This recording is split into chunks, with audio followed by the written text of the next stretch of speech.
Hello, Hi, this is Renee and Kent Miller back again. husband and wife. And today we're going to continue on our segment about predictions. And this is predictions part 5. So we want to start with our intentions. And so we're going to go flip over to PowerPoint.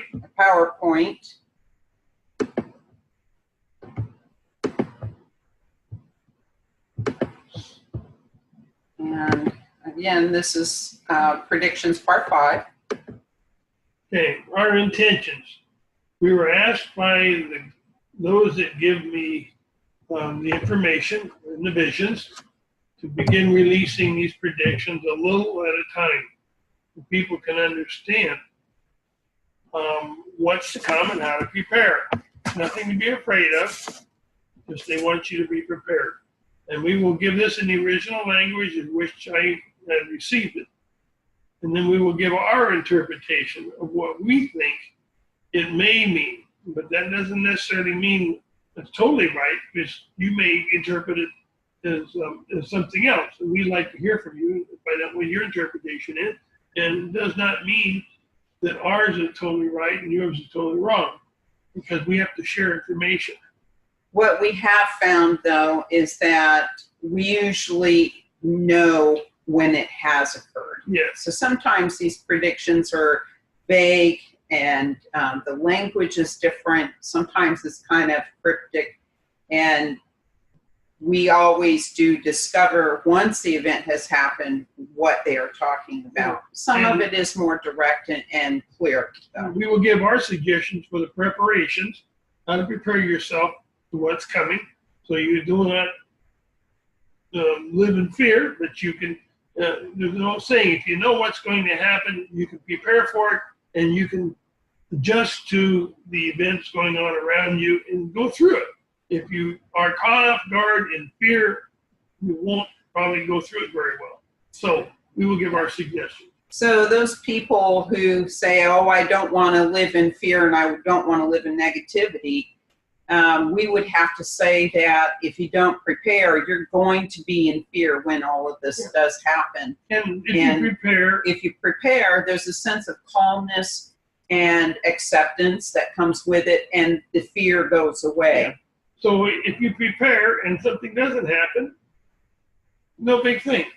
Nothing happens. You've got a little more food, you got a little more where to get water, things. You feel more comfortable. If you're not prepared, you're going to be in panic. So You decide, and what is your interpretation?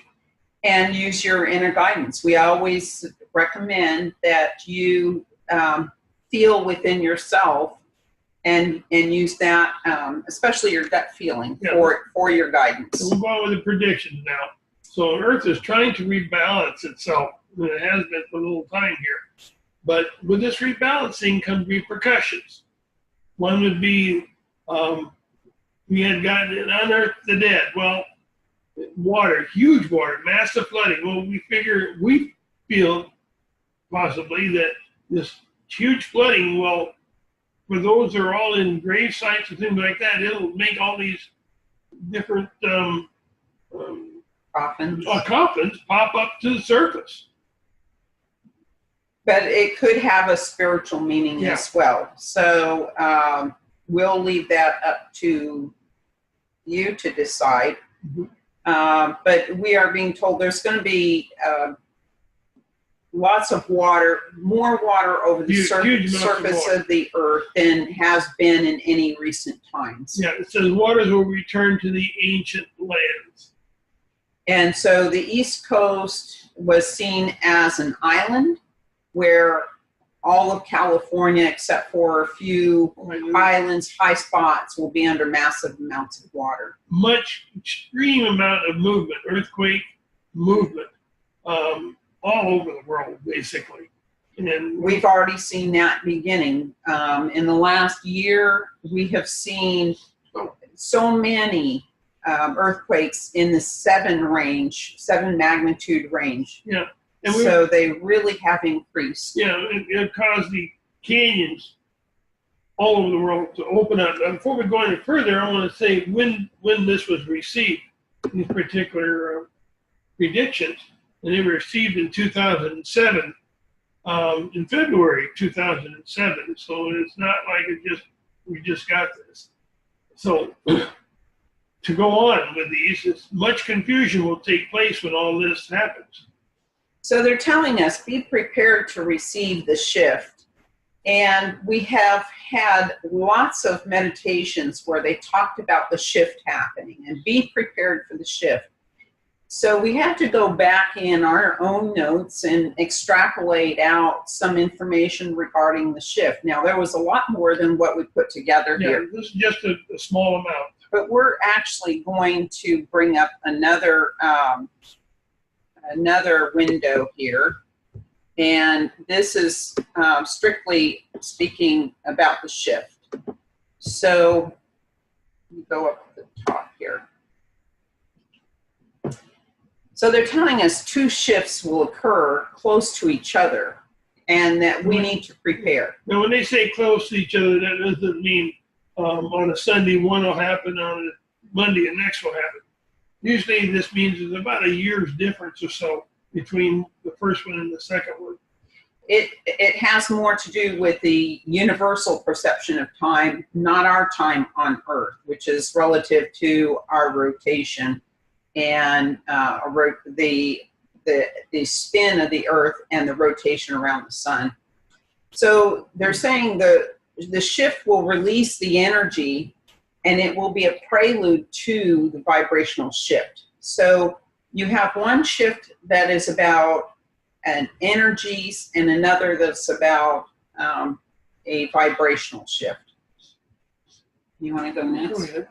So they next speak about a quasi-magnitudinal shift of atmospheric gases, which is already taking place. And it's causing the beginning shift in vibrational energy on this plane to change. And this magnitudinal with the magnetics, that correction will come, but at a later date. Yeah, we were talking about the magnetic field is going to be shifting sooner than some of the other things will happen. And that will cause polarities to change, and which will cause a lot of chaos, some destruction, tidal waves, things of this nature. Not the Earth shifting yet. So here, it's atmospheric gases are changing, and it's causing a vibrational change on this plane, the Earth plane, and that there will be a magnetic field shift that will follow at a later date. And the big shift will come where not just this planet itself, but it'll go on beyond this planet, and other planets will shift in their universal magnetosphere. So it's talking about the magnetosphere of the Earth will change, but it's not limited to the Earth. This is going to affect the entire universe. So big, people think about the transformation in terms of it affecting just the Earth and Earth inhabitants. It's not. This is throughout the universe. This is a huge event. And it comes once in a very many thousands of years. And maybe even millions of years, billions of years. Well, so no, this comes in tens of thousands, maybe 30,000 years. Okay, so going back up here. So this magnetic field shift is going to create new polarities in the field, and the shift occurs beyond, so into the way into or throughout the universe. Rumblings are coming, and they're talking about earthquakes. Remember, we got this in February of 2007. We are now seeing these earthquakes ticking up, very large earthquakes that are occurring. And the last one was over in Indonesia, and they also had a tsunami. But these are becoming more commonplace now. They didn't used to be. there's going to be an ocean shift. That means the ocean will begin to go back to their ancient lands. And that means many of the lands that are above water now will go underwater, and there'll be the rising of the lands under the ocean that will come up.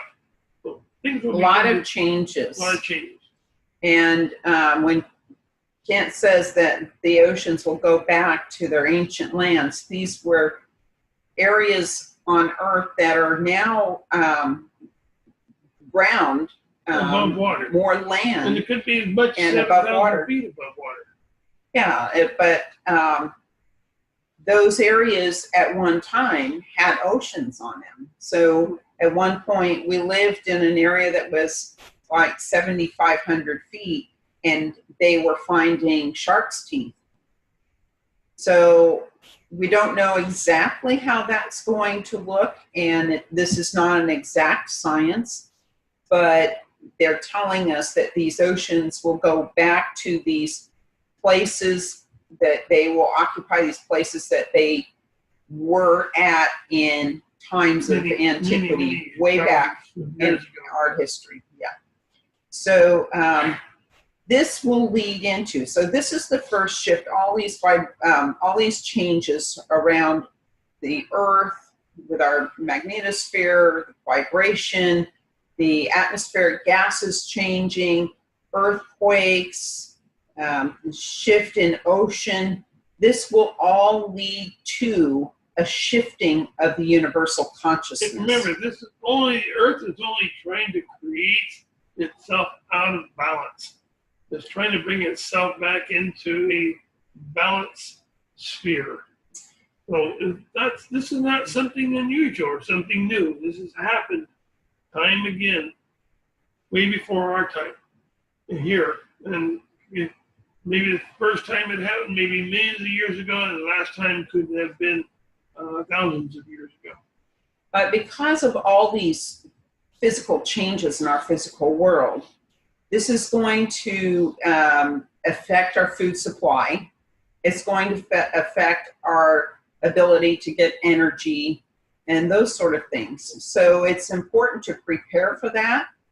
And in that will cause our own desperation out of the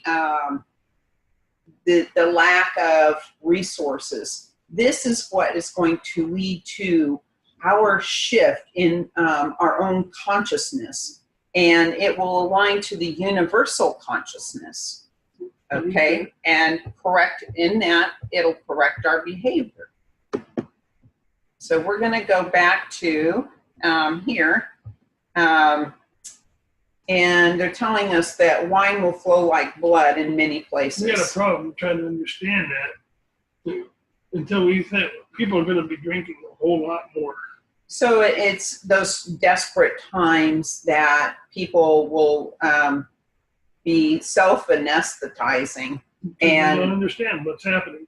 It's important to understand, why is this happening? The Earth is changing. We're moving up into a new vibration as far as humanity is concerned. So we need to understand why that's happening. This is going to cause more fighting among the people. It's going to cause more confusion.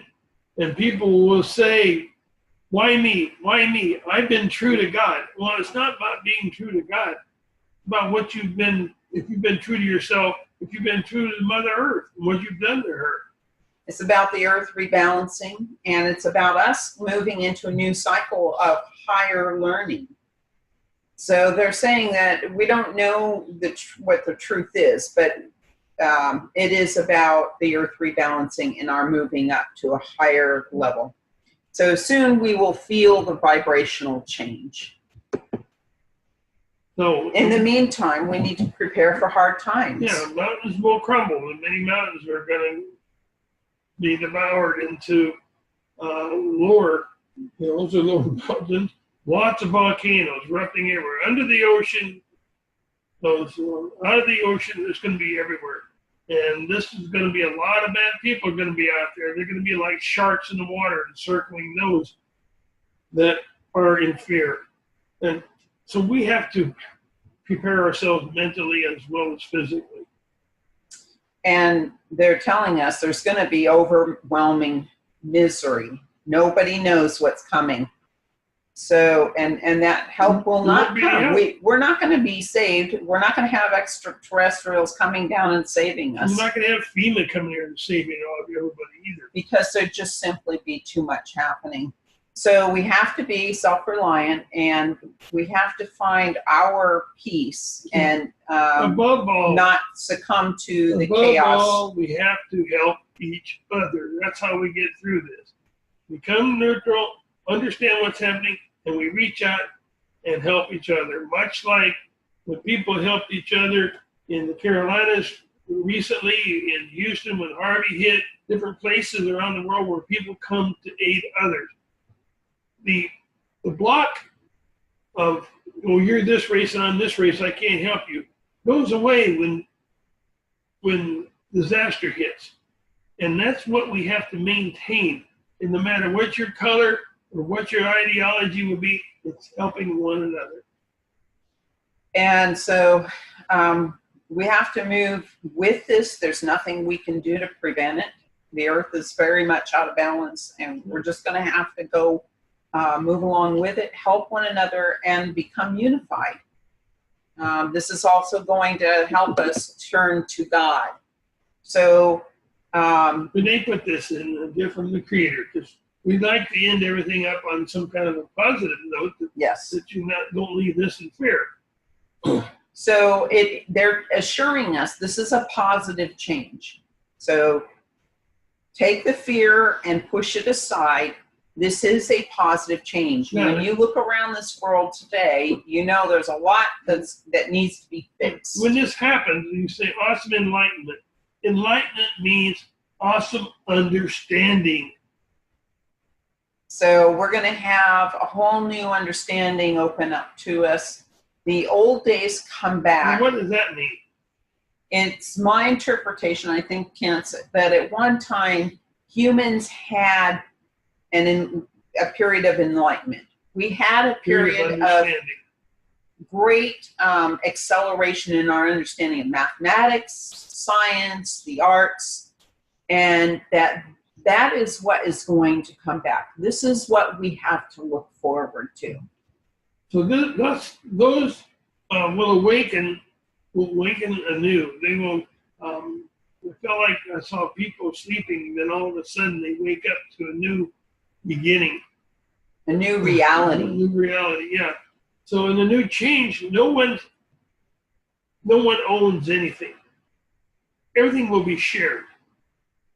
Possessions, ego, monetary possessions. This is mine. This is not yours. That is not going to help mankind succeed in becoming a race within all of races and joining the Universal Federation. Mankind has to look at itself. I think if you were to look at how the Native Americans or any other indigenous tribes have survived for thousands of years, where they work synchronistically, they work with each other it needed to be within a community to make and provide for everyone. Yeah, and they showed us the land. The land here on Earth is a beautiful, beautiful planet. But we have taken it upside down. They said, we put you here on this land to enjoy the land, to enjoy the beauty, and look what we've done to it. And so the actual gift from the Creator is the land for the enlightened to enjoy. Yeah. So we're moving into a whole new cycle of enlightenment, and we have a lot to look forward to. It's not our intention to create fear or to be fear-mongering. It's our intention only to pass this understanding on so that you have plenty of time to prepare. And you do need to start working on it soon. Yeah. So there's no such thing as Democrat, Republican, liberal, independent. There's no such thing. Man has created this for their own separation. And look what it's done. So if you can get away from being the party person and just say, I'm going to look at the whole forest because I don't want to miss anything because there may be a tree in my way. If you consider yourself a Democrat, you're going strictly with Democrat or a Republican or an independent. You can pull away from that and just look for truth amongst each other. This world will be a whole lot different. I see the world becoming totally unbalanced for a while in complete chaos until people begin to understand what the real role is here. So just to finish that understanding with the political divide, it is just that. It is dividing us instead of uniting us. And the polarities, we've been told that the polarities will be magnified. So this was expected and predicted. However, it is our challenge to rise above that and to come to the middle. They've said that in the end, we will migrate from these polarities toward a middle ground, and the polarities or the poles will come in where we will be closer to the center. And that's where we need to focus our attention on. Where we need to be to survive as a race. Is the center. So there's not going to be so much to divide us, so much space to divide us, but yet we will be able to unify in the end. And one thing I keep saying over and over, if you want to know how we should act, you should go talk to the Sioux, to the Lakota, to the Hopi, to the various tribes throughout the world, including in Peru, and go there and talk to these indigenous people and say, what is going on? They will tell you the truth if you really want to know. But you can't go there with arrogance. You have to go there with respect. So these tribes have known about these changes for a long, long time. All the tribes. Longer than we have known about them. So they do deserve our respect. And so... And our gratitude, because they will become the teachers. Yes. So with that, I'd like to say thanks for watching. Give us a reply. And we will continue. Our next video will be to follow along with the book, The Augmentation of Man, a Study in Renaissance, and continue the lessons. So we hope that you have a good week. Thank you for joining us. And as always, peace be with you. Yeah, and as always, a positive outcome is always a good outcome. Thank you. Bye-bye.